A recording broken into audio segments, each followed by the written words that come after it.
Bien, bonjour à tous. Dans l'introduction à ce livre clair,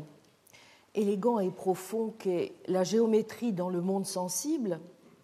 le philosophe Jean Nicot, en 1923, faisait l'observation suivante. Le discernement de l'ordre sensible qui nous entoure, qui forme la trame de notre vie et de notre science, qui nous est si présent et cependant si indistinct, quel philosophe n'en serait curieux,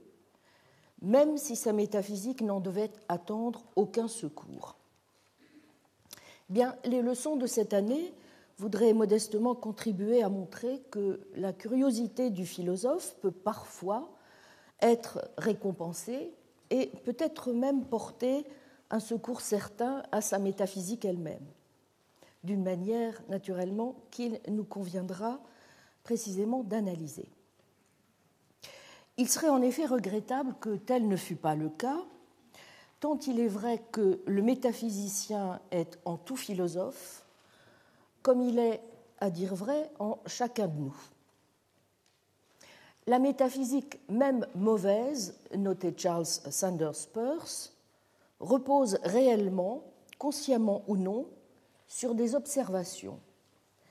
Et la seule raison pour laquelle on ne le reconnaît pas, c'est qu'elle repose sur certaines sortes de phénomènes dont l'expérience de tout homme est tellement saturée qu'il ne leur accorde habituellement aucune attention particulière. Je voudrais donc cette année commencer à remplir au moins en partie l'agenda que je me suis fixé au printemps dernier lors de ma leçon inaugurale consacrée à la connaissance métaphysique, et pour ce faire, je suivrai le programme que voici. Donc aujourd'hui, j'essaierai de montrer quel sens on peut donner au projet d'une connaissance métaphysique de la nature. Lors de la deuxième séance, nous essaierons de comprendre pourquoi et comment nous pouvons soigner nos illusions métaphysiques. Le 22 février, nous essaierons de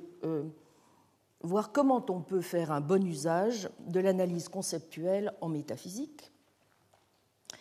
et de voir notamment quel rôle peuvent y jouer les expériences de pensée et aussi un certain nombre d'intuitions dont nous aurons à tester la valeur épistémique. Le 29 février, j'essaierai de voir avec vous comment on peut comprendre ce qu'il faut entendre, faire un bon usage de la science en métaphysique. Le 7 mars, je présenterai un certain nombre d'arguments pour défendre l'idée que, à mon sens, la connaissance métaphysique de la nature va de pair avec un engagement en faveur du réalisme scientifique. Nous pourrons, une fois cela fait, clarifié, j'espère, entreprendre alors de nous demander en quoi consistent les propriétés réelles de la nature. Il nous faudra alors, lors de la 7e séance, mieux comprendre comment se réalise la cohabitation non seulement des propriétés, nous le verrons, essentiellement dispositionnelles, avec les lois de la nature, mais aussi éventuellement avec la question de savoir si nous devons ou non garder quelque chose d'une forme d'essentialisme. J'opposerai à cette conception que je défendrai lors de l'avant-dernière séance une position qui est relativement bien argumentée aujourd'hui et qui présente un certain nombre de qualités, il faut le dire, les différentes variétés du structuralisme, qu'il s'agisse du structuralisme ontique ou du structuralisme causal, et nous essaierons de voir si ces positions méritent d'être conservées ou présentent un certain nombre de difficultés que ne présente pas l'option que j'essaierai de défendre du réalisme des dispositions. Enfin, il me semble que nous serons alors en mesure, du moins je l'espère, de mieux analyser sur le plan plus strictement épistémologique pourquoi et comment la connaissance métaphysique de la nature est possible. Voilà pour le programme donc, des séances de cette année. Je vais donc essayer aujourd'hui de me demander quel sens, si tant est que cela soit possible, il convient de donner au projet d'une connaissance métaphysique de la nature. Et pour ce faire, je me permettrai pour commencer de rappeler quelques-uns des points que j'avais tenu à souligner au printemps dernier lors de ma première leçon. Tout d'abord, je faisais remarquer à quel point il pouvait sembler saugrenu, voire culotté, de proposer un attelage tel que celui auquel invitait l'intitulé de ma chaire, Métaphysique et philosophie de la connaissance. Tant dans l'esprit de beaucoup, disais-je, le doute n'était plus permis. Serait désormais réglé, en effet, le sort de celle qui fut jadis reine des sciences, entrée que nous sommes depuis belle lurette dans l'ère de la pensée post-métaphysique. Dogmatisme insensé, radotage verbeux, d'esprit cédant aux idoles logiques ou ontothéologiques, ou au fantasme d'un possible accès à la réalité, à la vérité ou à la connaissance, tout ceci avec des majuscules, c'est ainsi que le plus souvent on se figure la métaphysique et que l'on ironise sur ses partisans quand seulement il en reste. Pour les esprits chagrins, rappelais-je, ou censément lucides, certains tournants kantiens, heideggeriens, positivistes, linguistiques, cognitivistes ont été pris une fois pour toutes. Qui oserait aller au-delà des phénomènes ? La réalité nous est inaccessible, pris que nous sommes aussi et de toute façon dans les raies du langage. Sauf à se présenter comme une recherche dont la visée serait quelque céleste transcendance ou comme le simple envers dont la théologie serait le naturel en droit, une démarche qui prétendrait encore, dans la pure tradition de la Metaphysica Generalis, enquêter sur l'essence des choses ou sur l'être en tant qu'être, serait effectivement ignorante, bien naïve ou bien sotte. Et pour les optimistes, ou simplement pour ceux qui, suivant leur bon sens, constatent que malgré tout bien des choses restent encore connaissables et qu'il est concevable, voire possible, de les tenir pour vraies, il va généralement de soi, ajoutais-je, que ce sont aux nombreuses sciences de s'en occuper, ce qu'elles font, et du reste fort bien. Et si plutôt en toute rigueur qu'à connaître, du moins selon certains, il reste des choses à penser, à exprimer ou à vivre, la littérature et l'art s'en chargent, et mieux encore incontestablement que la métaphysique. À supposer donc que cette dernière ait encore un sens, quel os lui resterait-il bien à ronger ? Mais je m'empressais aussitôt de suggérer que la raison pour laquelle il avait fallu pour la première fois introduire dans l'intitulé d'une chaire le terme de métaphysique était peut-être en vérité que depuis quelque temps, nous avions aussi et tout bonnement oublié quelque chose que nous faisons tous et que rappelait Émile Meyerson, à savoir que l'homme fait de la métaphysique comme il respire. L'une des caractéristiques incontestables de la métaphysique étant l'impression que l'on a, en s'y livrant, de pouvoir simultanément parvenir à la plus haute certitude possible, tout en étant incapable de donner ou de construire une définition de son objet. Kant, à qui l'on doit ces derniers mots, notait qu'en métaphysique, à l'inverse de ce qui se passe en mathématiques, où je ne possède absolument aucun concept de mon objet, j'ai déjà un concept qui m'est donné, bien que confusément, et je dois en chercher la notion distincte. Jusqu'à un certain point, ont donc raison ceux qui considèrent qu'il n'y a pas lieu de chercher à définir la métaphysique, encore moins de la défendre. Vous vous souvenez de ces propos de Martial Guéroux, je le cite, « La définition de la philosophie comme ancilla scientiae est tout aussi périlleuse pour elle que la définition de la philosophie comme ancilla theologiae. On plaide pour saint Thomas, on plaide pour Einstein, mais qui plaidera pour la philosophie ? Or, si l'ancilla scientiae doit être défendue dans une sorte d'esprit scientifique et l'ancilla theologiae dans une sorte d'esprit théologique, C'est par la philosophie que doit se défendre la philosophie,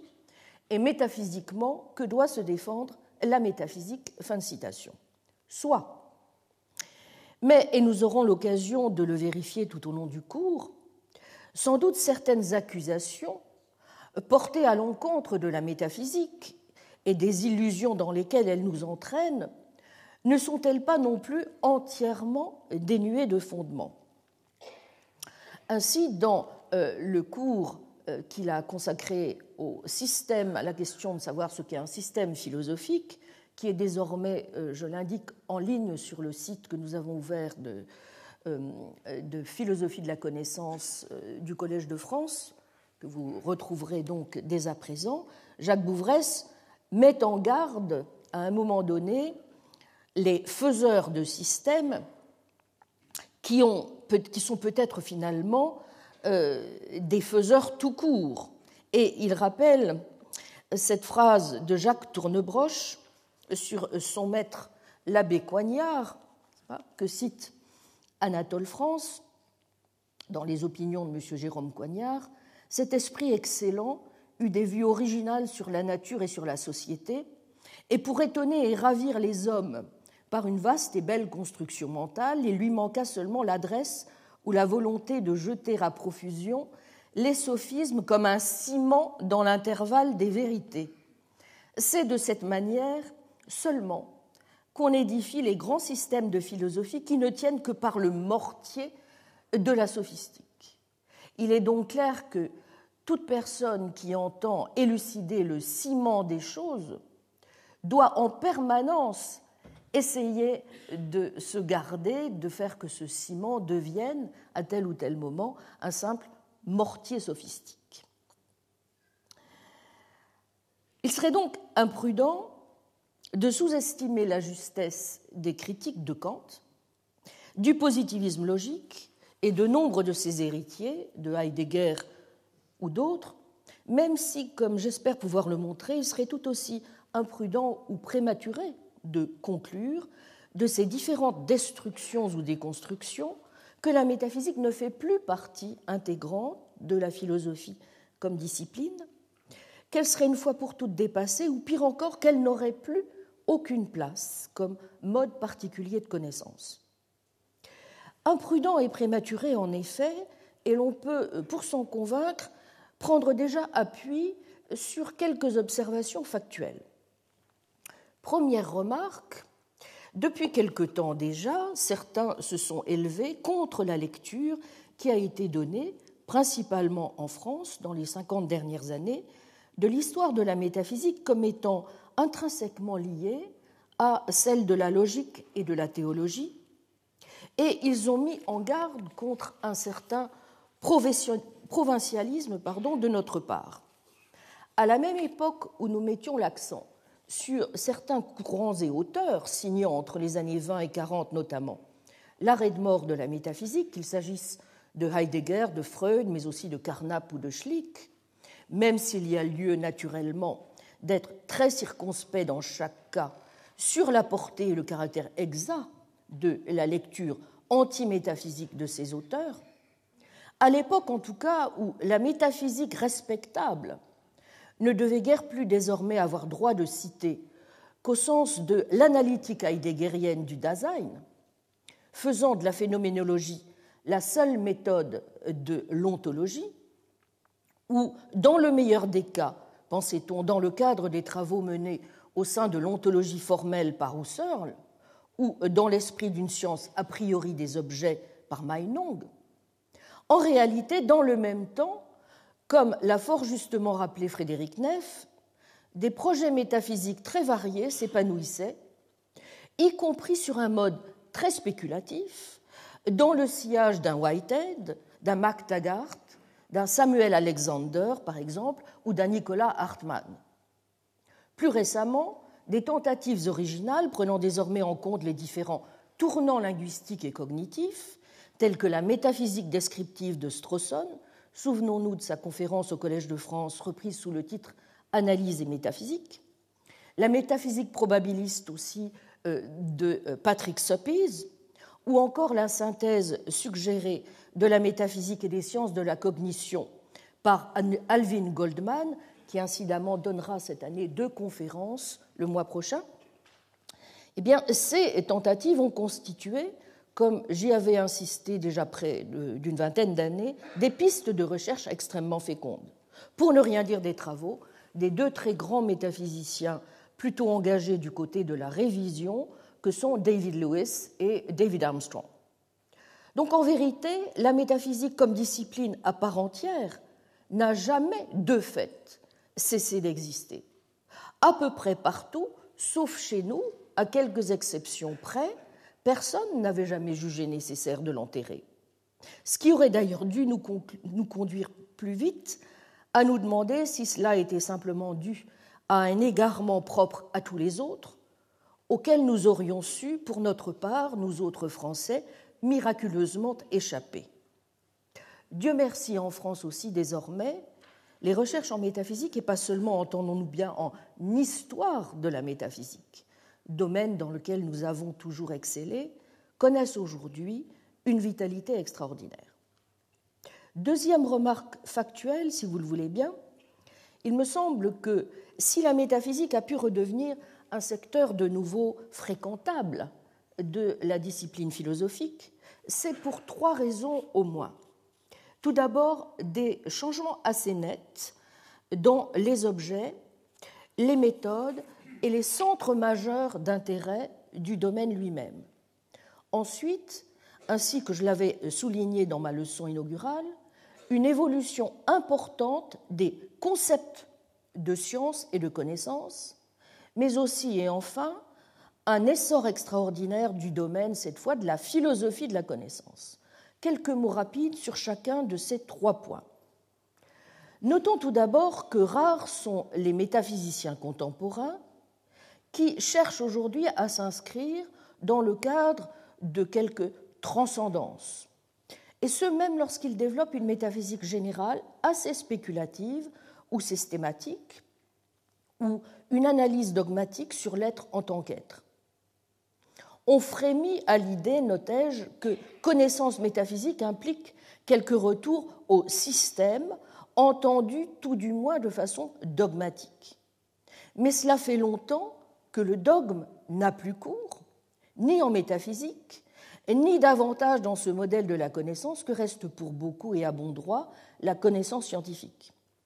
Rares sont les métaphysiciens encore obnubilés par la recherche de vérités éternelles, universelles et de surplomb. Dans leur grande majorité, ils cherchent au contraire à comprendre la relation qui est la nôtre avec le réel et ce que l'on ne peut faire qu'en partant de l'endroit où l'on est et non de nulle part. Pour qui veut aujourd'hui, comme nous allons le voir, ou en tout cas tenter de le faire cette année, pour qui veut tenter de réconcilier en quelque façon la philosophie de la nature et la philosophie de l'intellect, il s'agira donc moins de proposer un système, encore qu'il nous faudra naturellement revenir sur le sens éventuel que nous pouvons continuer à donner à ce concept, que principalement de mettre en évidence, pour parler comme Herbart, les points principaux de ce en quoi devrait pouvoir consister une connaissance métaphysique de la nature digne de ce nom. Ou pour reprendre ici encore les mots de Jean Nicot, de parvenir, comme il le dit, à une perception sans système, en cherchant simplement à placer, je le cite, les termes et les relations élémentaires du devenir sensible devant les yeux de l'esprit, afin, en parlant d'eux, de les faire mieux paraître. Car, ajoute Jean Nicot, il est très important que ces éléments de tous les faits soient eux-mêmes saisis comme des faits, en dehors de toute théorie. Fin de citation. Qu'on m'entende bien, cela n'implique aucunement qu'il faille limiter la métaphysique, comme le suggèrent certains, à l'analyse de nos manières ordinaires de parler, de ce que, sur un mode non réflexif, nous tenons pour certains traits du monde dans lequel nous vivons. Je tiens en effet pour acquis deux moments essentiels dans l'histoire de la métaphysique et plus généralement dans l'histoire de la philosophie du siècle passé. Le premier, que nous pouvons schématiquement considérer comme le tournant logico-linguistique, dont on ne saurait sous-estimer les bénéfices. L'un des apports de la réflexion contemporaine en philosophie, d'auteurs comme Peirce, Carnap, Russell, Wittgenstein, Quine, Davidson, aura sans nul doute consisté dans le redéploiement magistral du thème suivant. Prendre acte du fait que la philosophie commence bien là où il y a des significations, ainsi que le rappela ici même Gilles Granger, qui était, vous vous en souvenez, aussi bien un lecteur d'Aristote que de Peirce et de Wittgenstein. Prendre une simple différence dans la construction grammaticale de deux mots pour une différence entre les idées qu'ils expriment, prendre l'effet même de l'obscurité de notre pensée pour une propriété de l'objet auquel nous pensons. Telles sont aussi les deux erreurs sur lesquelles je reviendrai plus en détail la fois prochaine, dont Peirce dira qu'elles doivent être soignées avec la même énergie que le soulignera par après Wittgenstein. Et puisque nous ne pouvons faire fi de nos énoncés, nous devons nous doter pour cette thérapie des outils linguistiques, sémantiques, logiques adéquats. C'est pourquoi, comme je l'ai dit, il faut suivre les recommandations données ici même par Jules Vuillemin, par Gilles Granger ou par Jacques Bouvresse à la philosophie, la logique, mais en outre la philosophie du langage apporte un irremplaçable concours. Il faut constamment rappeler la nécessité qui est la nôtre de clarifier certains présupposés ontologiques ou métaphysiques implicites des discours scientifiques et philosophiques, qu'il s'agisse de l'épistémologie, de la philosophie des sciences, du langage, de l'esprit ou encore de l'éthique. La nécessité aussi d'analyser au plus près certains concepts qui, faute d'être élucidés, sont à la source de tant de confusion. Si la physique, par exemple, comme on le dit parfois, a renoncé aux causes, cela ne signifie pas qu'elle ait forcément clarifié la nature du concept de loi, de capacité, d'objet physique, de substance, de propriété, de disposition ou encore d'événement. Et on pourrait multiplier les exemples dans le domaine, par exemple, des sciences cognitives et de la philosophie de l'esprit, à propos des concepts de causalité mentale, d'émergence, de survenance, d'intentionnalité. La réflexion métaphysique a donc désormais deux caractéristiques majeures et, à mon sens, absolument incontournables. Une fonction thérapeutique, c'est celle que nous examinerons en détail lors de la prochaine semaine, et une dimension d'analyse conceptuelle. Ensuite, si la métaphysique contemporaine examine des questions certes aussi classiques que celles de la nature de l'espace et du temps, de l'identité des objets matériels, de la nature de l'individualité, des relations entre le mental et le physique, elle le fait aussi en renouvelant les méthodes et les concepts traditionnels et le plus souvent en relation étroite avec les théories logiques, linguistiques et scientifiques les plus récentes. Elle s'interroge par exemple sur le statut des hypothèses et sur le bien-fondé de l'adoption d'une position réaliste ou instrumentaliste dans les sciences. Et comme nous le verrons, ce n'est pas une mince affaire que de réussir à trouver de bons arguments en faveur de l'une ou l'autre de ces positions. Elle se demande encore si l'on peut rendre compte de la nature de la réalité sans utiliser des catégories comme celles de modalité, de possibilité, de disposition ou de loi, ou encore si l'on peut réduire un type d'entité à un autre. Vous le voyez, il s'agit en quelque sorte de reformuler des problèmes fondamentaux de la métaphysique classique, au premier rang desquels pour beaucoup celui des universaux, en tenant compte des acquis de la connaissance scientifique, mais aussi, et c'est évidemment très important, il faudra que nous ayons à cœur de trouver les moyens de faire le départ entre la bonne position et la mauvaise, sans s'effacer derrière ces questions scientifiques et leur histoire.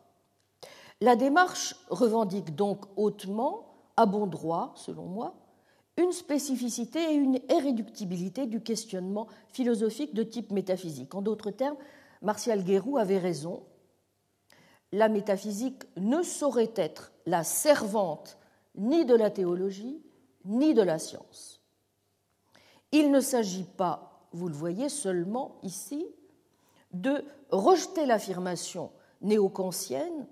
ensuite relayée par les analyses tant positivistes qu'heideggeriennes d'une impossible connaissance métaphysique, qui serait le fruit de nos limitations cognitives, de notre finitude humaine, du caractère particulier des objets de la métaphysique, ou bien tout simplement, diraient certains, de son absence d'objet. Il s'agit aussi, n'est-ce pas, de ne pas réduire cette connaissance au modèle inspiré des sciences d'une métaphysique en quelque sorte scienticisée ou, comme le disent certains, naturalisée. Car la possibilité d'une connaissance métaphysique excède très largement la question, aussi étroitement liée soit-elle, des relations entre la métaphysique et la science. Ceci m'amène au deuxième point que je souhaitais faire en préambule et qui est le suivant.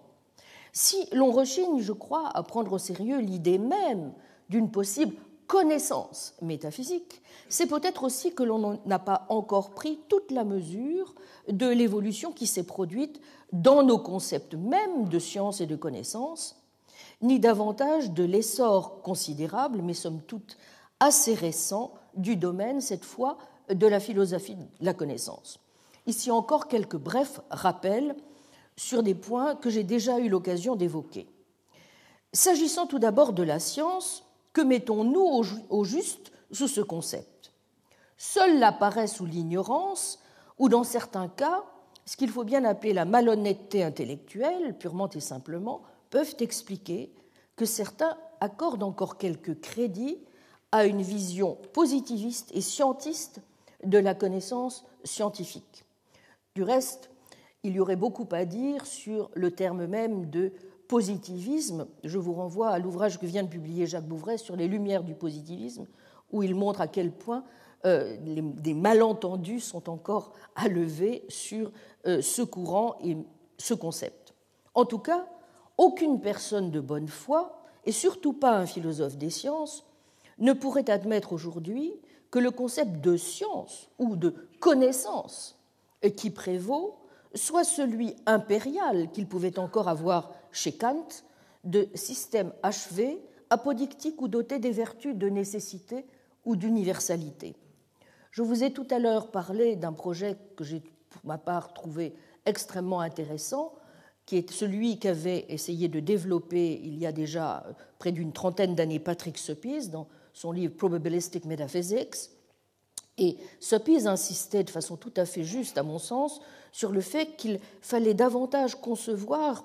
les termes de science et de connaissance sous une forme qui obligeait non seulement à repenser certains concepts absolus, l'espace, le temps, l'être, mais aussi la nature probabiliste des lois, de la matière, de la causalité. À noter le presque impossible accès à des connaissances certaines, tant celles-ci sont plutôt approchées, provisoires, conjecturales, faillibles. À faire la part belle aussi à la complexité des phénomènes, au doute, à l'idée de recherche procédant par essai et erreur, aux rectifications, à la falsification autant qu'à la confirmation ou à la vérification. Ce n'est donc pas faire preuve d'hostilité à la science, bien au contraire, que de noter que sa marque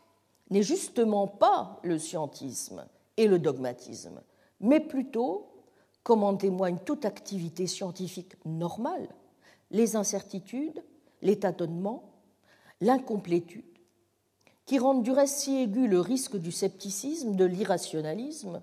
ainsi que j'ai essayé de le montrer à l'occasion du cours que j'ai consacré au printemps dernier à la valeur de la connaissance. Que l'examen de ce risque, et c'est mon troisième point, soit au cœur des travaux monumentaux qui se sont développés en philosophie de la connaissance, mais aussi en métaphysique et en éthique, dans les 50 dernières années, comme j'ai pu en donner un bref aperçu dans mes cours du printemps dernier, n'a donc rien d'étonnant. Je rappelle brièvement qu'au sein de ce jeune continent qu'est la philosophie de la connaissance, on peut désormais très schématiquement distinguer 4 grands courants, au moins, qui ont déjà leurs textes classiques et leurs auteurs de référence. Tout d'abord, en continuant de s'inscrire sur fond de l'analyse platonicienne de la connaissance, essentiellement comme croyance vraie dotée de raison ou justifiée, selon, deuxièmement, un modèle aristotélicien mettant en valeur, dans ce qu'il est convenu d'appeler l'épistémologie des vertus, l'importance de l'agent intellectuel et la place de l'éducation des aptitudes ou dispositions de l'agent aux vertus épistémiques, ou bien encore, troisièmement, sur le mode plus lockéen, cette fois, de la connaissance comme état mental primitif, ou enfin, quatrièmement, sur fond d'un modèle plus pragmatiste ou réaliste, dans lequel la connaissance s'entend davantage comme un processus dynamique d'enquête, mettant en jeu des formes de savoir pratiques autant que propositionnelles, la perception de valeur, et où s'impose au moins autant qu'une analyse des conditions de possibilité de la connaissance, une analyse des conditions de possibilité du doute lui-même et de la rationalité normative. Comme je l'ai indiqué lors de mon dernier cours l'an passé, c'est sur ce modèle de l'enquête, comme système socratique de questions et de réponses, de doutes et de croyances, dont le but est de fixer ces dernières, non de fournir une vérité absolue et définitive, qu'il faut, à mon avis, penser la connaissance en général, y compris donc la connaissance métaphysique. Mais ce n'est évidemment pas une raison de considérer que cela nous dispense du même coup de satisfaire aux obligations minimales et assez peu contestables qu'ont mises en évidence les partisans d'une épistémologie en termes de croyances vraies justifiées ou d'une épistémologie des vertus. Quiconque cherche à déterminer en quoi peut consister une connaissance métaphysique ne peut donc, ni plus ni moins qu'un autre, éviter de s'interroger, et c'est ce que nous ferons inlassablement au cours des séances prochaines, sur le type de croyance, de vérité, de justification auxquelles nous avons éventuellement affaire en métaphysique. S'agit-il de croyances dont la vérité dériverait du sens commun, à des vérités scientifiquement établies partant nécessairement contraires à l'image manifeste que nous renvoie le monde, ou bien à des croyances qui seraient vraiment d'un tout autre ordre. Dans un cas comme dans l'autre, quelle raison, quelle justification avons-nous d'entretenir ces croyances, de privilégier telle ou telle conception de la vérité, de juger la connaissance des choses qu'elle nous livre seulement concevable, possible, ou peut-être, qui sait, nécessaire. Vous l'aurez compris, à la différence de certains de mes illustres prédécesseurs au Collège de France, en particulier Guéroult, Granger, mais dans une moindre mesure aussi Jules Vuillemin et Jacques Bouvresse, je voudrais montrer qu'il est possible d'appliquer, en un sens que je chercherai à préciser, mais qui n'est pas forcément bien différent de son sens ordinaire, pour reprendre les termes de Vuillemin, le terme de vérité à la métaphysique. et de voir aussi en celle-ci bel et bien une connaissance. Et j'essaierai de dire pourquoi, à mon avis, il faut s'engager plutôt dans le sens d'un réalisme assez robuste, plutôt que dans celui d'un nominalisme des axiomatiques ou des structures. Je ne souhaite pas en particulier voir dans ce dont traite la métaphysique quelque chose qui s'apparenterait à une simple métastructure dont l'objet serait le sens, lequel constituerait alors un substitut du critère absent de la vérité, ainsi que préférait l'envisager, par exemple, Gilles Granger. J'essaierai tout d'abord de défendre l'idée selon laquelle la métaphysique vise la vérité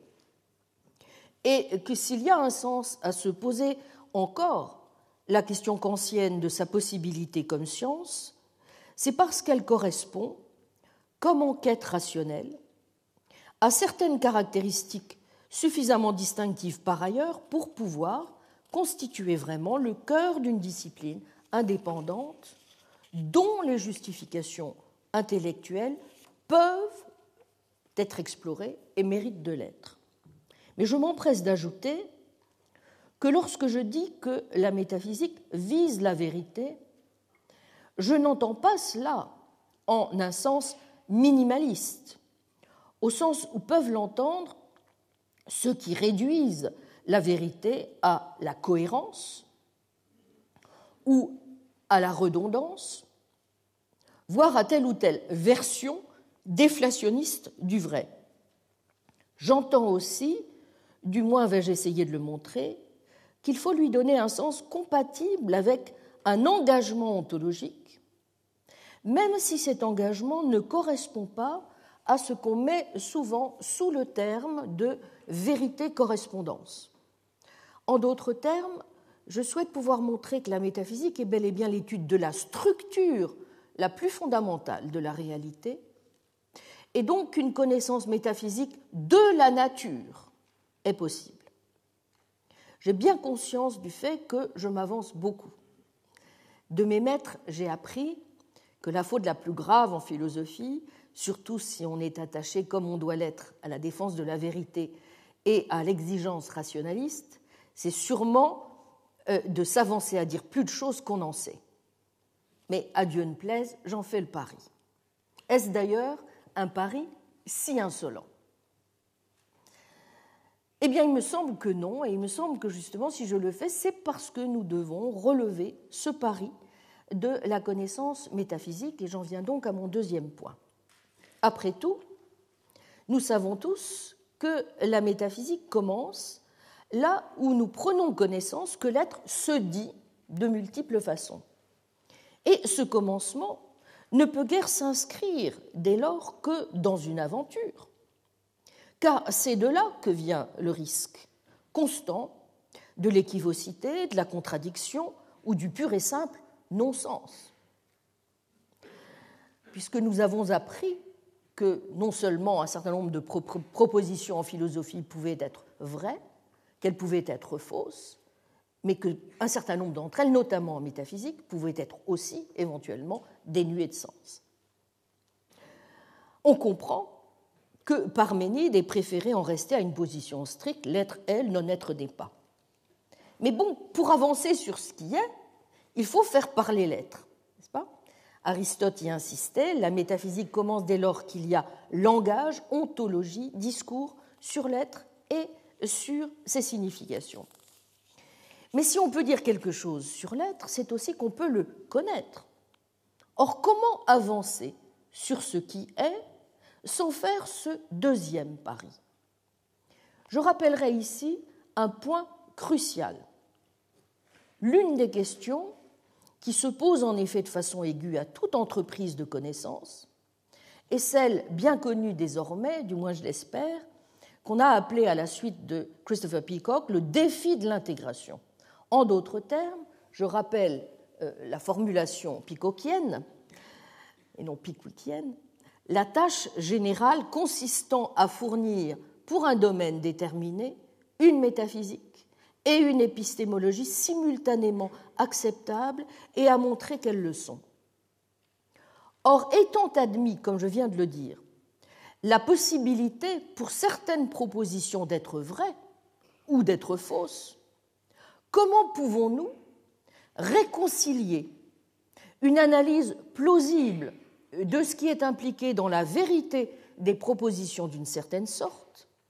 et une analyse crédible de la manière dont nous pouvons connaître ces propositions lorsque nous les connaissons? Avec raison,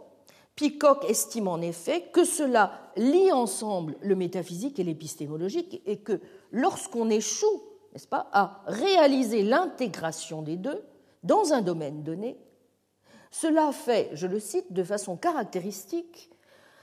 apparaître comme manifestement défectueuses les explications de ce que c'est pour un contenu concernant ce domaine que d'être vrai. Parvenir à le comprendre, ce serait non seulement disposer d'une clé pour l'épistémologie et pour la métaphysique du domaine en question, mais ce serait aussi accéder à une partie essentielle de la compréhension que nous avons de nous-mêmes. C'est là aussi un point sur lequel, à diverses reprises, Jacques Bouvresse a insisté et qui lui semble crucial lorsque nous cherchons à apporter une réponse satisfaisante à la question de savoir en quoi consiste le concept de vérité philosophique tel qu'il est expliqué par ceux qui l'utilisent, et si, justement, nous devons ne pas le rendre impossible à comprendre et complètement mystérieux ou invraisemblable au regard de l'idée que nous nous faisons de ce que peut être la connaissance en général, il nous faut, dit Bouvresse, rendre compte de la manière dont nous pouvons, avec les moyens que nous sommes censés avoir à notre disposition, en venir à connaître la vérité en question. Inversement, il ne doit pas y avoir une discordance complète, ni même un écart trop important entre ce que nous savons des processus par lesquels se forment les croyances et les certitudes philosophiques, et l'idée que nous nous faisons du genre de vérité à la connaissance desquelles nous sommes censés avoir réussi à accéder grâce à eux. Autrement dit, l'une des premières parties que nous aurons l'une des premières parties de ce pari que nous aurons à essayer de relever, c'est rendre en effet compatible non seulement notre compréhension de ce en quoi consiste la réalité des choses, mais la compréhension de la manière dont, si du moins nous y parvenons, nous réussissons de fait à y accéder. Bouvresse a attiré aussi l'attention sur une deuxième question à laquelle il faut que nous soyons aussi attentifs, notamment à la question de savoir si du moins nous considérons que nous pouvons faire un choix en métaphysique qui consisterait à supposer, je le cite, que la notion de vérité comprise dans un sens réaliste s'applique bel et bien à la philosophie elle-même, en particulier aux réponses qu'elle donne à la question de savoir où passe au juste la ligne de démarcation entre l'apparence et la réalité. Comment est-ce que, pour des raisons qui restent à déterminer exactement, nous sommes ou nous ne sommes pas en mesure de décider si les conditions qui rendraient vraie une philosophie qui choisit de faire passer la ligne de démarcation à tel ou tel endroit sont ou non réalisées. Et comme il le remarque, cela soulève évidemment toute une série de problèmes majeurs, en particulier les suivants. Je le cite, « Avons-nous une idée, premièrement, réellement claire de ce que pourraient être les conditions de vérité d'une proposition philosophique typique, comprise de façon réaliste, autrement dit, considérée comme connaissable et compréhensible indépendamment de la possibilité que nous pouvons avoir ou ne pas avoir de reconnaître qu'elles sont réalisées si elles le sont. Par exemple, avons-nous une idée claire de ce qui rendrait vraie la proposition philosophique qui affirme que les objets du monde extérieur existent réellement, et fausse celle qui affirme qu'il n'existe en réalité que des sensations et des complexes de sensations? Peut-être que oui, mais dans ce cas, Deuxième question, ajoute Bouvresse, est-il acceptable que des conditions de vérité qui sont apparemment comprises puissent transcender à ce point toute possibilité de vérification? Et n'est-il pas plus raisonnable de supposer, comme l'ont fait certains philosophes, que nous croyons seulement les comprendre et qu'en réalité, les propositions concernées n'ont pas de conditions de vérité objective, ni même simplement de conditions de vérité quelconque? Il est évident, vous le voyez, que si la position qui est la mienne consiste à adopter une forme de réalisme, je ne pourrais pas ne pas répondre à ces deux difficultés que je viens, à la suite de Jacques Bouvresse, de rappeler. Je signale que ce passage est extrait, une fois encore, de son cours sur « Qu'est-ce qu'un système philosophique ?» Donc, il me semble que, pour ces excellentes raisons, le philosophe, mais vous l'aurez compris, il ne devrait pas être tout à fait le seul, n'a pas d'autre choix que d'affronter à un moment donné ce défi, du moins s'il se fixe un programme délibérément engagé en un sens rationaliste. Et vous comprendrez bien que si cela vaut pour la connaissance philosophique, cela vaut a fortiori pour sa partie la plus spéculative et la plus abstraite, en apparence du moins, à savoir la métaphysique, dont on nous répète à l'envi que la connaissance excède nos moyens, tant dans ce domaine nous sommes en présence de vérités d'un autre ordre que celles que nous pouvons rencontrer dans les sciences, de vérités transcendantes, invérifiables, inaccessibles,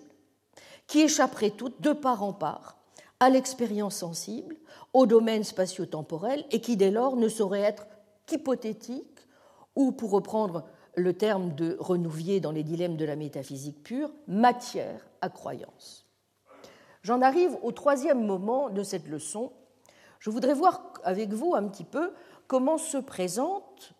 au quotidien, finalement, ce pari de l'intégration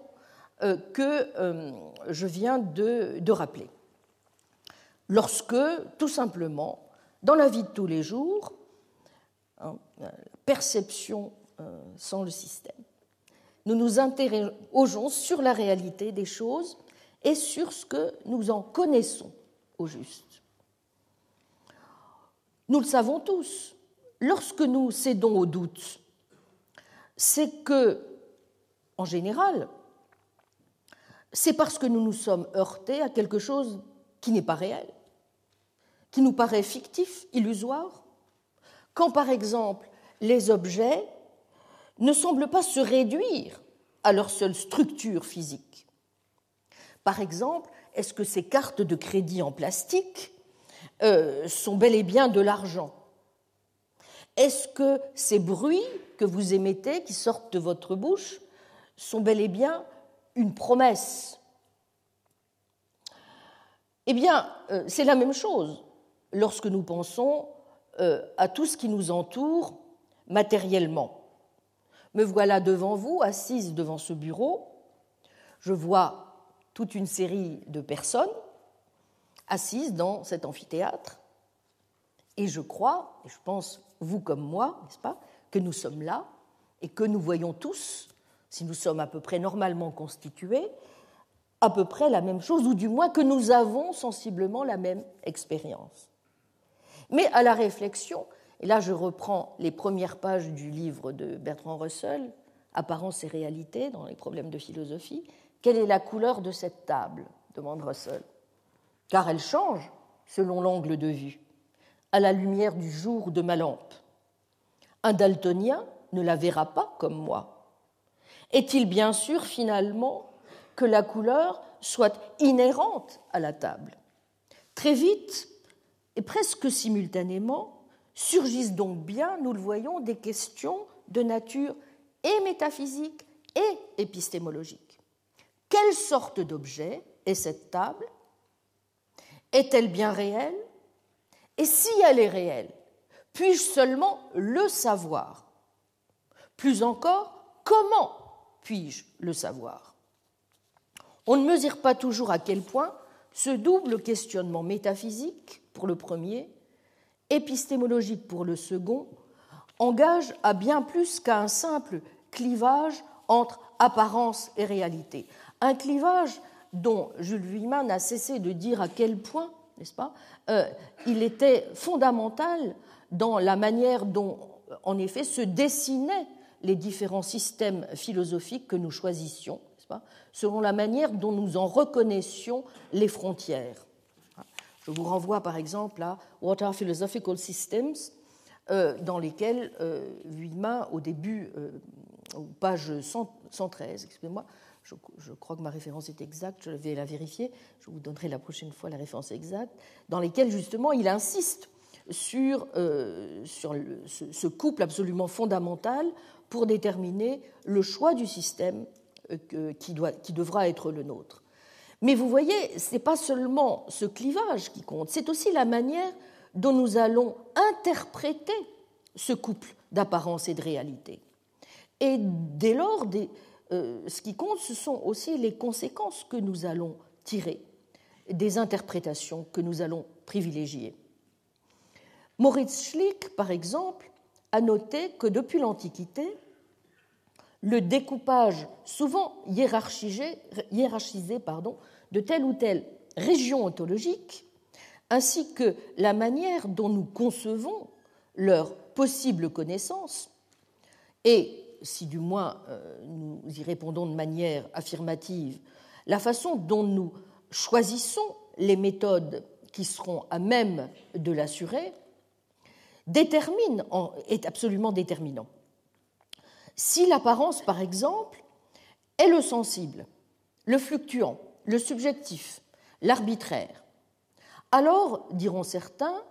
il faut chercher la réalité avec un grand R, la réalité en soi, dans des essences, dans des idées, vous aurez reconnu le platonisme, ou il faut encore le chercher dans les enchaînements logiques du concept, cette fois vous aurez reconnu Hegel, capable d'exhiber les vraies causes des phénomènes, ou le passage de la réalité immédiate, de la choséité, Realität, à la réalité effective, Wirklichkeit. Mais après tout, diront d'autres, l'apparence, c'est peut-être le tout du réel. Si ce qui est ce qui est perçu. Auquel cas, si la réalité se réduit à la réalité phénoménale, n'est-ce pas, eh bien, il est difficile de faire autrement que de souscrire à une forme d'idéalisme délirant, dira Kant, s'agissant par exemple de l'idéalisme berkeleyien, mais d'idéalisme tout court, si on suit le programme kantien lui-même, qui cherche à fixer la sensibilité dans les formes a priori idéales de l'espace et du temps. Kant lui-même, on le sait, reste phénoméniste. La réalité n'est pas une chose en soi, nous aurons l'occasion d'y revenir longuement, c'est une catégorie, un instrument de liaison des phénomènes opérant dans le seul cadre de la perception. Cela veut donc dire que la métaphysique, si nous suivons cette approche, une approche de ce genre, ne nous dit rien et ne peut rien nous dire de la réalité en soi. Il n'est pas sûr du reste qu'une notion de ce genre ait même un sens. Elle peut seulement nous informer sur certaines caractéristiques fondamentalement nécessaires de ce que nous pensons à son sujet. Qu'il nous faut, par exemple, penser que les objets de la perception sont situés dans l'espace et dans le temps, causalement reliés entre eux. Certains diront que Kant continue à envisager la possibilité d'une métaphysique comme science, mais il le fait au prix d'une distorsion telle des termes de science et de métaphysique qu'on ne sait plus de quoi au juste on parle, comme l'avait bien noté en son temps Gérard Lebrun. Si la métaphysique ne nous dévoile pas de vérité objective, supra-objective, quel est en effet son rapport à la vérité ? Parlons-nous encore de vérité? Est-ce bien sûr? Vous voyez en tout cas que même si pour Kant reste en toute rigueur possible le passage à une métaphysique positive de la nature et des mœurs. C'est à la condition, abstraction faite de la partie morale de la philosophie, que la métaphysique spéculative, je le cite, se compose de la philosophie transcendantale et de la physiologie de la raison pure. Sans doute cette dernière sera-t-elle bien une physiologie, bien que rationaliste, et elle considérera la nature, c'est-à-dire l'ensemble des objets donnés. Mais la première ne considérera l'entendement et la raison même que dans un système de tous les concepts et principes qui se rapportent à des objets en général, sans admettre d'objets qui seraient donnés, ontologia. Autrement dit, clairement, toutes les parties du système n'ont plus pour Kant la même importance. Si indispensable que soit une métaphysique de la nature, entendue à la fois comme théorie de la nature en général, philosophie transcendantale, et théorie générale de la nature empirique, donnée, physiologie immanente, Kant se félicite, vous vous en souvenez, lorsqu'il traite à part de ces principes, d'avoir, je le cite, libéré la métaphysique d'un rejeton, issu à dire vrai de sa racine, mais qui ne peut que la gêner dans sa croissance régulière, si sa tâche essentielle est de s'occuper de ce qui serait au-delà du domaine de l'expérience. Alors toute la question, et c'est bien entendu un des points sur lesquels nous allons en permanence essayer de mettre l'accent, toute la question est de savoir si Kant a vraiment ainsi libéré la métaphysique plutôt qu'il ne l'a abandonnée, comme l'ont suggéré notamment Moritz Schlick, dans le sillage d'ailleurs dès 1806 de Herbart, qui défendait, comme vous le savez, je le cite, une métaphysique scientifique et un réalisme critique, ou disait-il encore un réalisme rigoureux, en réaction, je le cite, au désarroi qu'avaient suscité en lui les, je cite, illusions kantiennes. Abandonné en effet, selon Schlick et avant lui, selon Herbart, en raison, pensait-il, du fait que Kant, au fond, avait procédé à une localisation erronée des choses physiques et mentales, qu'il avait procédé finalement à un écartèlement abyssal entre le sujet et l'objet, procédait enfin à une rupture rédhibitoire et catastrophique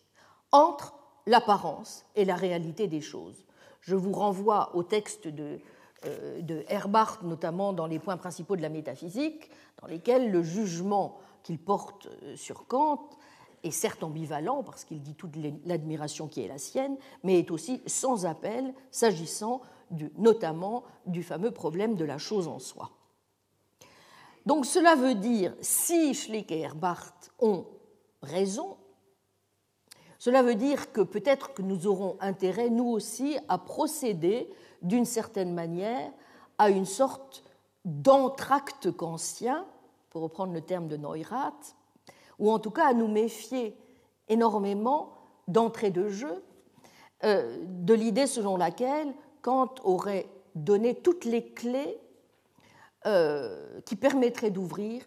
la serrure d'une connaissance métaphysique de la nature. Alors je pense que pour être bien sûr que nous identifions bien tous les dangers sur lesquels nous reviendrons donc en détail la fois prochaine, nous devons, au fond, schématiquement, essayer déjà de bien identifier les adversaires, et c'est ce à quoi je voudrais m'employer dans maintenant ce quatrième moment. Jonathan Lowe, dans son livre de 1998, en a recensé essentiellement 4 adversaires. Je vais le suivre parce que je pense que, d'une façon générale,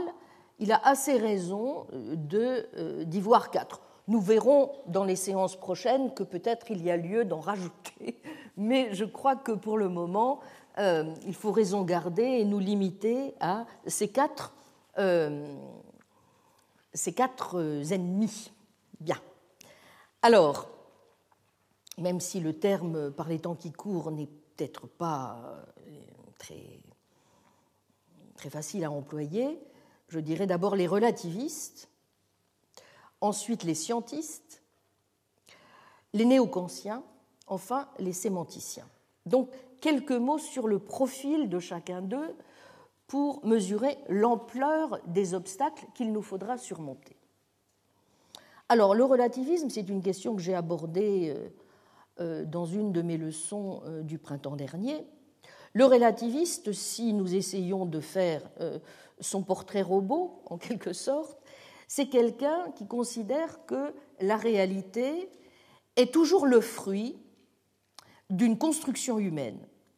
que la réalité est saturée d'interprétations, des interprétations qui sont mues par des intérêts. Et donc, pour lui, qu'il puisse y avoir une structure fondamentale de la réalité qu'il nous appartiendrait de discerner est une idée absurde et paradoxale. Cela dit, si c'est un adversaire coriace, il est sûrement insuffisant de le stigmatiser en rappelant que ses arguments, ou plutôt que ses assertions relativistes, sont contradictoires. C'est-à-dire de lui dire que s'il considère que tout est culturel et relatif, bien, cela implique que ce que l'on dit le soit aussi. Bon, rares en réalité sont les métaphysiciens, sinon quelques naïfs ou dogmatiques aujourd'hui, qui soient, comme je l'ai dit, encore obnubilés par la recherche de vérité éternelle, universelle, sans aucun rapport avec une perspective humaine. Comme je l'ai dit tout à l'heure, la plupart d'entre eux estiment qu'il faut partir de l'endroit où l'on est, donc d'un point de vue ou d'une perspective. Mais ça ne signifie pas qu'il faille pour autant ne pas sous-estimer le relativisme, car même si il ne s'y réduit pas, bien entendu, il va quand même souvent de pair avec l'idéalisme. Or, je crois que c'est l'idéalisme, comme nous aurons amplement l'occasion de le vérifier, qui est l'ennemi le plus dangereux, non seulement d'une entreprise de connaissance métaphysique, mais d'une connaissance métaphysique de la nature bien comprise. Autrement dit, il nous faudra essayer de définir notre point de vue et l'idée même d'un point de vue réaliste en évitant l'idéalisme et le relativisme qui vont souvent de pair avec cette position. Et nous aurons l'occasion de le voir en examinant un certain nombre d'illusions liées aux usages que nous pouvons faire, par exemple des modalités, mais aussi que nous pouvons faire du réalisme métaphysique. L'idéalisme vient se loger quelquefois chez les métaphysiciens les mieux disposés et non seulement dans certaines formes de réalisme modal, mais aussi chez ceux qui ont beaucoup de difficultés, à l'inverse de ce que faisaient par exemple les médiévaux, à distinguer les ordres logiques, physiques et métaphysiques. Il vient aussi, ce qu'on ne dit pas aussi souvent, se loger au cœur même de la métaphysique de la science, revêtant alors les habits d'un deuxième ennemi qu'a bien identifié Jonathan Law, et un ennemi qui n'est certes pas un perdreau de l'année, le scientiste. Un scientiste, bref, un avéroïste, si vous voulez, contemporain,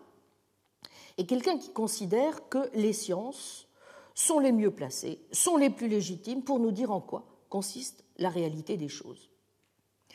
Si nous avons des questions fondamentales à poser sur l'existence, la nature de l'espace et du temps, c'est à la cosmologie, c'est à la physique quantique d'y répondre,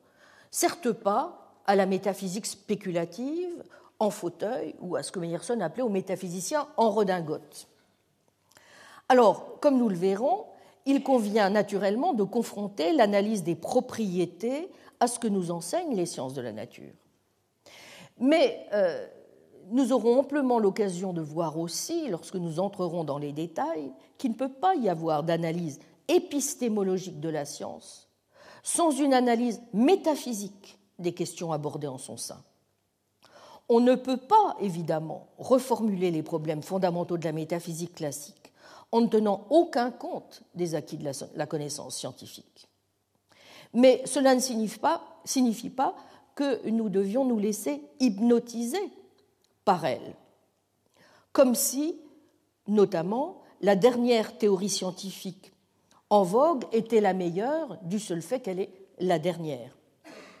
Bref, ce n'est pas parce que la connaissance métaphysique comporte une dimension a posteriori, empirique,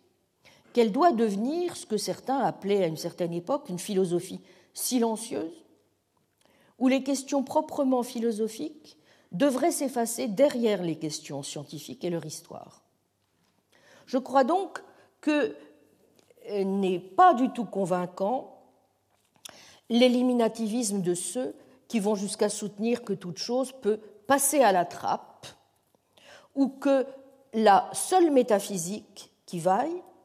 serait une métaphysique qui s'effectue au sein de la physique et qui viserait donc, pour finir, sa propre disparition. L'erreur est ici que l'on ne voit pas à quel point la science présuppose la métaphysique et donc que le rôle de celle-ci est un rôle aussi bien normatif que descriptif, tout simplement parce que les scientifiques font toujours, implicitement ou explicitement, lorsqu'ils proposent, lorsqu'ils testent leur théorie, eh bien des postulats métaphysiques qui vont bien au-delà de ce que leur permet légitimement de faire la science dont ils se prévalent. Il faut donc, eux aussi, qu'ils se soumettent à des critiques, de même que les philosophes doivent se soumettre à des critiques. Et cela, en effet, ne peut être quelque chose qui se réalise en ayant seulement recours aux ressources méthodologiques des sciences empiriques. Comme le rappelle opportunément Jonathan Law, je le cite, « Les sciences empiriques disent au mieux ce qui est le cas, non pas ce qui doit ou peut être, mais se trouve ne pas être le cas. La métaphysique traite de possibilités, et ce n'est que si nous pouvons définir la portée du possible que nous pouvons déterminer empiriquement ce qui est réel. C'est pourquoi les sciences empiriques dépendent de la métaphysique et ne peuvent usurper le rôle qui revient à celle-ci. » Fin de citation. Le troisième ennemi, j'en ai déjà dit quelques mots, si l'on veut spécifier les conditions de possibilité d'une connaissance métaphysique, est donc celui qui est constitué par le néo-kantien. Je juge prématuré, le moins qu'on puisse dire, que nous décidions avec lui, une fois pour toutes, que la métaphysique ne peut rien nous dire de la réalité objective en soi, mais pourrait uniquement nous informer sur certaines caractéristiques fondamentalement nécessaires de ce que nous pensons à son sujet. C'est la raison pour laquelle il me semble qu'un certain nombre de projets, comme celui qu'avait entrepris par exemple Strawson dans Les individus et analyse et métaphysique, et qui renonçait à l'idéal de révision de la métaphysique, me semble insuffisant. Vous vous souvenez peut-être que Strawson proposait, je le cite, de produire une explication systématique de la structure conceptuelle dont notre pratique quotidienne nous montre douée d'une maîtrise tacite et inconsciente, à l'instar du grammairien, disait Strawson, visant à produire un exposé ou une explication systématique de la structure des règles que nous observons sans peine en parlant. Ensuite, fidèle à l'esprit kantien, ajoutait Strawson, on cède des outils logiques et linguistiques et on charge la métaphysique de décrire les concepts et les catégories plus généraux que nous employons en organisant notre expérience et notre pensée, les rapports que ces concepts ont entre eux, les rôles respectifs qu'ils jouent dans la structure totale de notre pensée. Fin de citation. Il me semble au contraire, et c'est la raison pour laquelle nous ne pourrons nous en tenir à l'analyse conceptuelle, que la métaphysique ne peut pas se ramener à la seule analyse des concepts qui sont les nôtres. Elle doit aussi, peut-être même surtout, réviser, raffiner ces concepts lorsque cela s'impose. Et donc ne pas tenir d'emblée pour acquis que nos croyances naturelles, que nos concepts reflètent d'emblée la structure fondamentale de la réalité. Quand je dis cela, je n'entends pas néanmoins dire que nous ne devrons pas, au contraire, ce sera une exigence, tenir compte de certaines de nos intuitions communes, plus en tout cas que ne semble le penser Jonathan Law. Pourquoi ? Eh bien, pour une raison très simple. La plupart de nos croyances, nous le savons bien, sont le produit de l'évolution et elles sont davantage dirigées par un certain nombre d'exigences pratiques de la survie que par les exigences théoriques de la vérité métaphysique avec un grand V et un grand M, n'est-ce pas ? Mais justement, peut-être que voir d'un petit peu plus près en quoi consistent ces intuitions communes nous mettra sur le chemin, petit à petit, de quelque chose que Kant avait entrevu, bien qu'il ait finalement décidé de ne pas poursuivre le chemin, essayer de comprendre, sous la forme de ce qu'il envisageait comme un système de préformation de la raison pure, les liens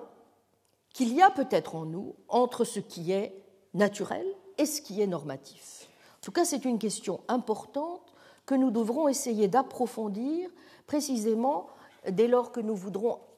rendre un petit peu plus clair le volet épistémologique du défi de l'intégration. Le quatrième adversaire, enfin, c'est celui que couramment on appelle le sémanticien. Bon, le sémanticien, qu'est-ce que c'est ? C'est évidemment cet individu qui est apparu essentiellement au XXe siècle avec le tournant linguistique. Pour lui, au fond, toutes les questions métaphysiques peuvent en principe se résoudre par le seul recours à la théorie de la signification, qui n'est qu'un habillage linguistique, au fond, du néo-kantisme que je viens d'évoquer. C'est la position que soutient de façon paradigmatique Michael Dummett, le regretté Michael Dummett, et qui est évidemment une position qui a été extrêmement importante et au cœur d'un certain nombre de travaux fondateurs de la philosophie du langage. Il me semble, en effet, que nous devrons être particulièrement attentifs à la fois à la richesse de l'analyse de Metienne et en même temps à ce qui me semble être, jusqu'à un certain point, ses limites. Que veux-je dire par là ? Il me semble que Dummett a raison de dire ceci, que l'on soit justifié à adopter une position réaliste ou antiréaliste dans certains domaines du discours, comme lorsqu'on parle, n'est-ce pas, de théorie des ensembles ou de physique quantique ou du passé, c'est quelque chose qui doit se décider selon que l'on dispose du nom d'une théorie de la signification adéquate pour le domaine de discours concerné, tel que nous puissions, comme le notait Bouvresse que je vous ai cité tout à l'heure, tel que nous puissions attribuer des conditions de vérité à ces phrases. La théorie de la signification serait ainsi la seule base légitime, vous voyez, d'une théorie de la structure et du contenu de la pensée. Je ne nie absolument pas le caractère fécond de ce type de démarche. Nous verrons à quel point il est important de commencer par ce qu'on pourrait appeler une descente sémantique dans l'analyse métaphysique. Mais est-ce suffisant ? Je crois que même s'il est légitime de faire appel à ce type de considération, de signification, pour répondre à des questions métaphysiques, le problème majeur de ce genre de position est que celles-ci ne peuvent se réduire à ce que nous voulons dire. Elles concernent aussi ce qu'il nous faut vouloir dire. Et donc, on risque de devoir, ici encore, adopter une position révisionniste, sauf à admettre d'emblée, à la suite, par exemple, de quelqu'un comme le philosophe Quine, qu'il y a une relativité extrême et indépassable de l'ontologie. Vous vous souvenez de cette formule de Quine, les seuls doutes philosophiques sont les doutes scientifiques. Et on pourrait au fond choisir son ontologie comme on fait son marché, ou au gré de ses goûts, soit pour les paysages désertiques, si l'on en tient pour le nominalisme, soit pour les jungles maïnongiennes, si l'on en tient pour le réalisme. Mais je ne crois pas qu'on puisse adopter en métaphysique une position déflationniste ou esthétique au mauvais sens du terme, de ce genre, en estimant que la métaphysique se réduirait à l'analyse, fût-elle menée dans un esprit réaliste, que nous faisons de nos manières habituelles ou ordinaires de parler, comme je l'ai dit, de ce que de manière non réflexive, nous estimons être certaines caractéristiques du monde dans lequel nous vivons. Admettons donc que la métaphysique soit sortie vivante de toutes ces attaques, et nous ne sommes pas au bout de nos peines, et en tout cas qu'elle ne se réduise pas à sa dimension simplement thérapeutique ou descriptive. Admettons donc que sa tâche concerne l'étude systématique de la structure la plus fondamentale de la réalité, et que s'il y a un sens à se poser encore la question kantienne de sa possibilité, c'est qu'elle correspond bien à certaines caractéristiques bien précises. Comment alors défendre le projet d'une métaphysique ou d'une connaissance métaphysique de la nature? C'est le 5e point auquel je voudrais maintenant venir. Herbart a beau dire, force est de reconnaître que on ne se départit pas si aisément de la circonspection kantienne. Et il suffit pour cela de réfléchir, comme Meyerson nous y invite à plusieurs reprises, sur un certain nombre de concepts, comme celui de causalité, comme celui de substance, pour mesurer à quel point un certain nombre de caractéristiques que nous souhaiterions assez spontanément donner ou conférer à la réalité apparaissent assez rapidement comme relativement mystérieuses. Est-ce à dire pour autant que nous devions renoncer à chercher à réconcilier, ce qui me semble souhaitable, comme je l'ai dit, et comme le pensait aussi Meyerson, même si à mon avis il n'est pas allé assez loin dans la voie, la philosophie de la nature et la philosophie de l'intellect? Bien, je crois que si nous voulons aller de l'avant, il nous faut prendre certaines décisions, et je les prendrai donc. Première décision, je donnerai au concept de métaphysique fondamentalement le sens de métaphysique générale, par opposition à la métaphysique spéciale. Comme nous le verrons, même si on peut, en adoptant ce concept, dégager plusieurs acceptions possibles de l'ontologie, soit que nous l'entendions comme l'étude de nos engagements ontologiques, soit comme l'étude de ce qu'il y a, ou encore l'étude des caractéristiques les plus générales de ce qui est et de la manière la plus générale dont les choses qu'il y a se relient les unes aux autres. Enfin, sur le mode de la tâche plutôt métaontologique qui consisterait à dire ce que devrait accomplir l'ontologie ou comment il faut comprendre la question à laquelle elle est censée répondre, avec quelle méthodologie, il me semble que, de façon générale, nous le vérifierons, il est très difficile de séparer ces 4 dimensions d'une réflexion métaphysique bien comprise. Nous essaierons donc en permanence de mesurer dans notre examen quel sens ces différents points ont et quelle portée ils ont. Bon, vous aurez compris que pour moi, la métaphysique n'est pas ce cadavre puant dont il faudrait prononcer l'obituaire si j'écoutais celui qui fut à un moment, pour moi, une très grande source d'inspiration, le philosophe Hilary Putnam, qui considère désormais que ce type d'ontologie n'a plus cours. Je pense aussi qu'il faut tenir pour acquis qu'un certain nombre de discussions les plus classiques et pérennes de la philosophie sur le temps, la causalité, les mondes possibles, la réalité, les universaux, la substance, l'existence des idées abstraites, sont des questions sur lesquelles il convient toujours de revenir. De même aussi, je crois, il nous faut réfléchir à la question de savoir si une réflexion sur la nature de ce qui est, des propriétés des choses, sommes-nous en présence de dispositions, de capacités, de pouvoir, doivent se limiter ou pas, si ces questions doivent se limiter à certaines régions plus spécifiques de l'ontologie, selon que l'on aborderait des questions qui relèveraient de la logique, des mathématiques ou de la physique. Donc je pense que le sens que je donne à métaphysique, pour le moment, est relativement clair. J'en viens au second terme, celui de connaissance appliquée à la métaphysique. Eh bien, là encore, je crois que je peux aller assez vite, puisque je l'entendrai essentiellement au sens que j'ai indiqué, c'est-à-dire non pas comme l'approximation incessante vers un ensemble de vérités éternelles et universelles, mais beaucoup plus sur le modèle de l'enquête. D'autre part, c'est aussi sur ce modèle de l'enquête qu'il faut penser la connaissance générale et donc la connaissance métaphysique. Et donc, je chercherai en permanence à vous proposer, plutôt qu'un système, de mettre en évidence un certain nombre de points principaux.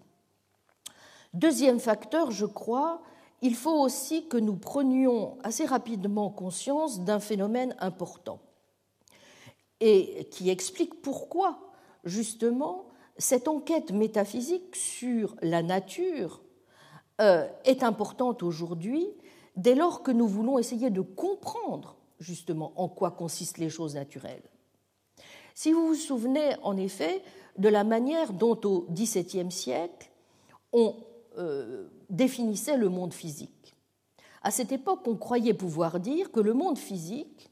consistait en quoi? Eh bien, essentiellement, en étendue et en impénétrabilité. Mais la science a montré depuis que rien n'est plus compliqué, en vérité, que de dire en quoi consiste l'essence du physique, que la réalité peut être davantage constituée de faits, d'états de choses que d'objets, et que pour comprendre de quoi il retourne, en effet, il peut être fécond de recourir à la métaphysique. Il y a une quarantaine d'années, vous vous en souvenez, pour certains métaphysiciens et savants français,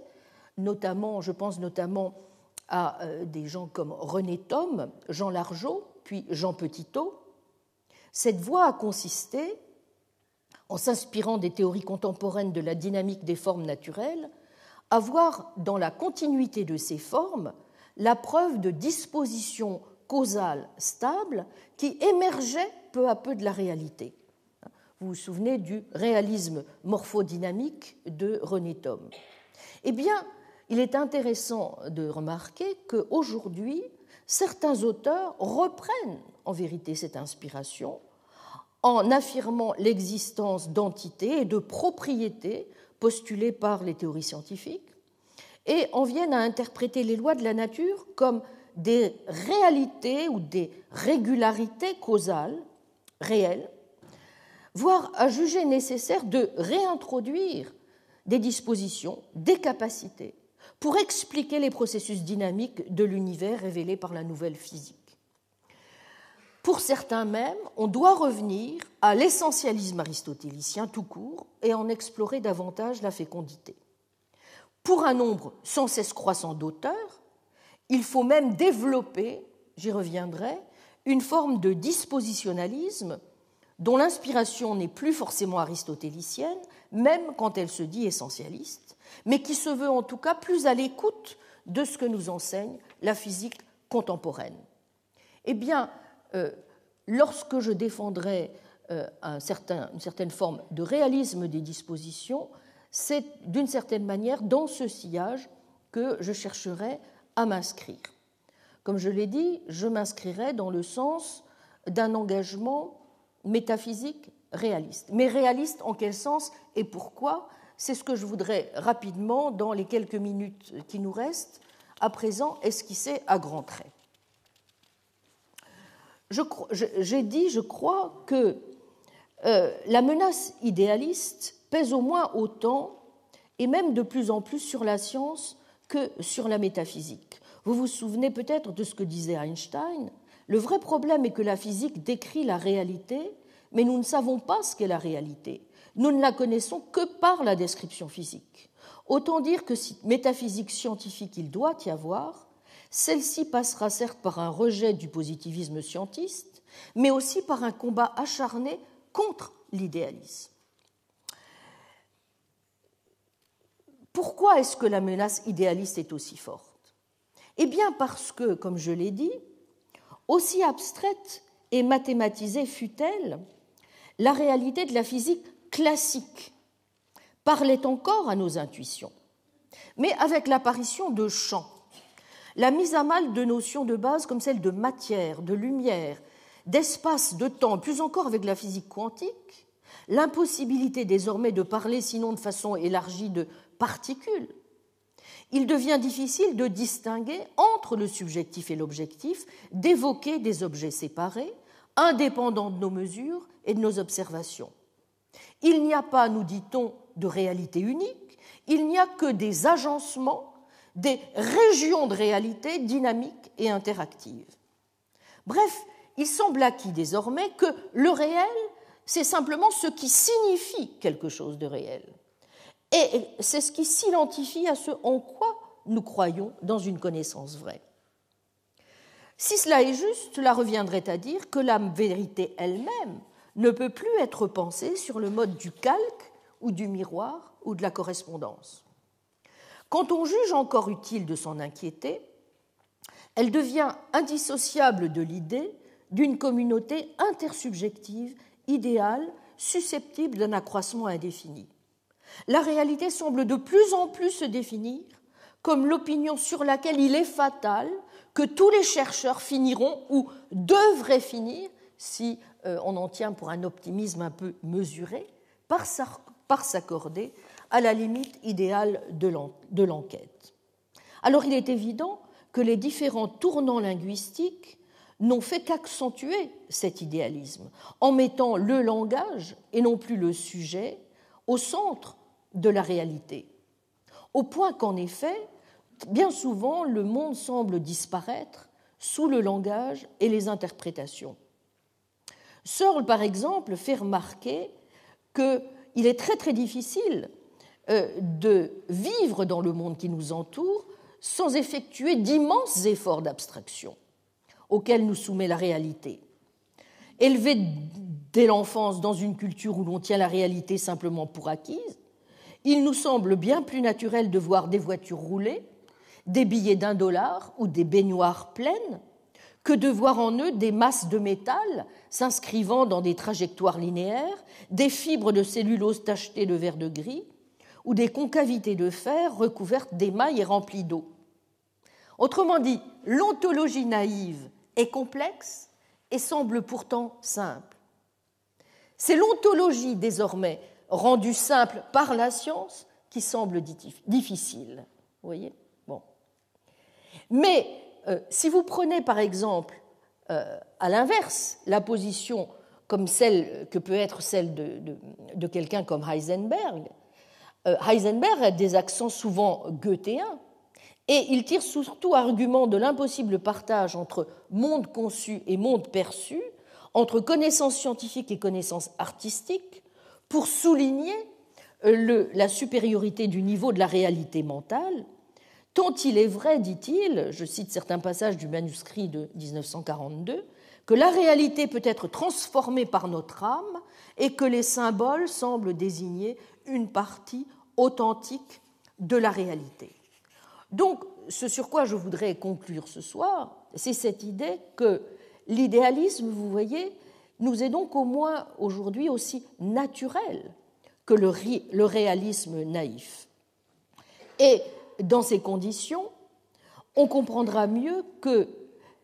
la lutte contre l'idéalisme non seulement risque fort de passer par un engagement assez net envers le réalisme, mais que ce réalisme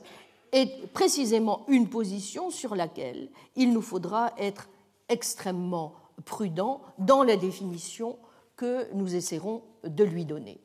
Ce pourquoi il me semble que,